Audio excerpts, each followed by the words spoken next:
পৃথিবীতে অনেক দ্বীপের কথাই আমরা জানি, কিন্তু কর্গুজদের দ্বীপ বলে যে একটা দ্বীপ রয়েছে সেটা হয়তো আমরা অনেকেই জানি না। জাপানের ওকুনোশিমা নামে একটি দ্বীপ রয়েছে যা কর্গুজদের জন্য বিখ্যাত। সমুদ্র বেষ্টিত দ্বীপটিতে যেদিকেই চোখ যাবে শুধু খরগোশ আর খরগোশ। মনে হবে ভুল করে কোনো কর্গুজদের রাজ্যে আপনি চলে এসেছেন। জাপান সাগরের হিরোশিমা আর শুকাকু নামে দুটো দ্বীপ রয়েছে। ওই দ্বীপ দুটোর মাঝে ছোট্ট আরেকটি দ্বীপ, তার নাম হলো ওকুনোশিমা। এই ওকুনোশিমা দ্বীপই এখন কর্গুজদের রাজ্য বলা চলে। 1929 থেকে 1945 সাল পর্যন্ত ওকুনোশিমা ছিল জাপানের সেনাবাহিনীদের অস্ত্র গুদাম। তবে বন্দুক, রাইফেল, ট্যাঙ্ক কিংবা গোলা বারুদের মতো অস্ত্র নয়। যুদ্ধে যেসব গ্যাসীয় ও রাসায়নিক পদার্থ ব্যবহার করা হয় তার বাগার ছিল এই দ্বীপে, কারণ একটাই দ্বীপ ছিল লুকচক্ষুর আড়ালে। এজন্য দ্বীপের কথাটা এক প্রকার গোপনই ছিল জাপানিদের কাছে। এমনকি জাপানের মানচিত্র থেকেও দ্বীপটিকে মুছে ফেলা হয়েছিল। তারপর দ্বিতীয় বিশ্বযুদ্ধের পর সব ধরনের রাসায়নিক পদার্থ পুড়িয়ে ফেলা হয় আর কিছু মাটি চাপা দেওয়া হয়। আর এই ব্যাপার নিয়ে একেবারে চুপচাপ হয়ে যায় জাপানি কর্তৃপক্ষ। তখন এই দ্বীপটিতে মানুষজনের আনাগোনা ছিল একেবারেই নিষিদ্ধ, কারণ মানুষের শরীরের জন্য ক্ষতিকর নানান গ্যাস ভেসে বেরোতো এই দ্বীপের বাতাসে। তারপর কেটে গেল অনেক বছর, আবার প্রাণীর বসবাসের জন্য উপযুক্ত হয়েছে কিনা এটা পরীক্ষা করতে একপাল খরগোশ এনে ছেড়ে দেওয়া হয় দ্বীপটিতে। তবে কেউ কেউ বলে 1971 সালে একদল স্কুল শিক্ষার্থী এই দ্বীপটিতে বেড়াতে এসেছিল।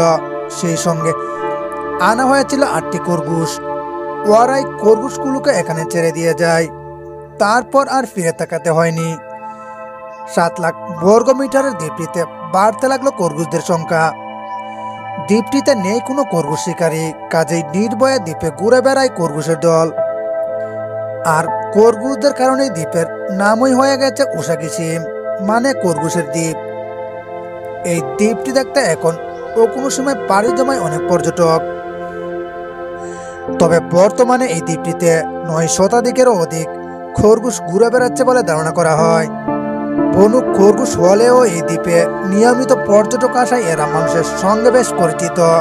খাবারের খোঁজে তারা পর্যটক দেখলে তাদের দিকে এগিয়ে যায়, কখনো কখনো একটু আদর ফেলে লাফ দিয়ে উঠে যায় কারো কোলে।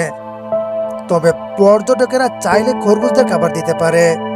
দ্বীপেই রয়েছে কিউকামুরা নামক ওকুনোশিমা নামের একটি হোটেল, সেখান থেকেই কিনতে পাওয়া যায় খরগোশদের খাবার। তবে চাইলে সেখানে রাতও কাটাতে পারবেন। অবশ্য খরগোশদের খাবার তাদান ওয়ানিমু থেকেও কিনতে পাওয়া যায়। তবে খরগোশদের নিরাপত্তার কথা ভেবে দ্বীপে বিড়াল কুকুরের প্রবেশ নিষেধ। দ্বীপে বড় কোনো শিকারী প্রাণী না থাকায় খরগোশেরা রয়েছে মহা আনন্দে। তবে বিভিন্ন সামাজিক যোগাযোগ মাধ্যমে এই খরগোশদের কথা জেনে পর্যটকেরা ভিড় জমাচ্ছে এই দ্বীপটিতে। 1988 সালে এখানে স্থাপিত হয় পয়জন গ্যাস মিউজিয়াম। বিষাক্ত এই গ্যাসের ক্ষতিকর প্রভাব সম্পর্কে মানুষকে জানাতে ও সচেতন করাই এই জাদুঘরের প্রধান লক্ষ্য। তবে বর্তমানে দ্বীপটিতে খরগোশদের সংখ্যা প্রায় 1000-এরও অধিক। টুরিস্টরা প্রচুর পরিমাণে খাবার সরবরাহ করে, তাই খরগোশেরা এই দ্বীপে নির্দ্বিধায় ঘুরে বেড়ায়। খরগোশদের যেহেতু প্রজনন ক্ষমতা অনেক বেশি এবং দ্বীপে কোনো শিকারীয় প্রাণী নেই, তাই তারা অনিয়ন্ত্রিত হারে বংশ বিস্তারও করতে পারছে। তবে খরগোশেরা খুবই নিরীহ গোছের প্রাণী।